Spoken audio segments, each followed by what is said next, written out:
High viewers, ఈరోజు ఒక incident చూసా అండి పేపర్లో. నిజంగా ఈ ఇన్సిడెంట్ చూశాక ఏంటి ఈ సమాజం అనే క్వశ్చన్ వచ్చేస్తుంది.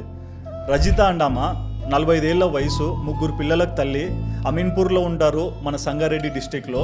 ఆమెకి 10th క్లాస్ స్టూడెంట్స్తో గెట్ టుగెదర్ ఏర్పడితే అక్కడికి వెళ్ళి చిన్నప్పుడు జ్ఞాపకాలన్నీ రిమైండ్ చేసుకున్నారు.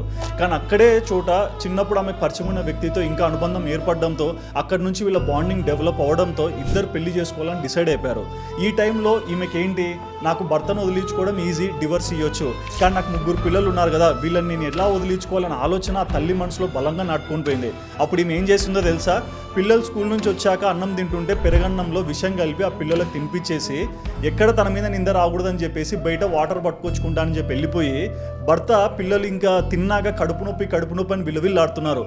పిల్లల వయసు ఎంతో తెలుసా? 12 ఏళ్ల వయసు, 10 ఏళ్ల వయసు, 8 ఏళ్ల వయసు, 3 పిల్లలు. అందులో సాయికృష్ణ పెద్ద అబ్బాయి, మధుప్రియ అండ్ గౌతమ్. 3 చిన్నారులే కదండి. లోకం ఏం తెలుసు? తల్లిదండ్రుల ఇంట్లో ఇలా ఉంటే బయటికి వెళ్ళి ఏం నేర్చుకుంటారు? ఇక పెరగనం తిన్నాక కడుపు నొప్పితో విలువిల్లు ఆడిపోయి వాళ్ళు ఇంకా నాన్నకు చెప్తే వాళ్ళ నాన్న టెన్షన్తో పిల్లల్ని హాస్పిటల్ తీసుకెళ్ళాడు. ఇక్కడ దరిద్రం ఏంటో తెలుసా? హాస్పిటల్కి వెళ్ళాక పిల్లలు చనిపోతే డాక్టర్లు తండ్రేమో చేశాడని చెప్పేసి పోలీసులతో తండ్రి మీద ఇంట్రాగేషన్లు చేపించారు.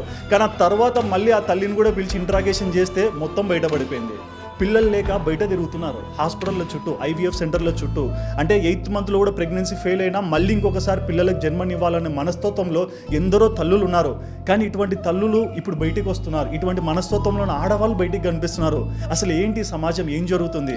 ఇటువంటి మహిళల్ని మీరు చూస్తే మీరు ఏమర్థం చేసుకుంటారు? ఇటువంటి వాళ్ళని ఎంత కఠినంగా శిక్షించాలనేది మీరు నిర్ణయించుకొని మీ ఒపీనియన్ తప్పకుండా కమెంట్ సెక్షన్లో మెన్షన్ చేయండి.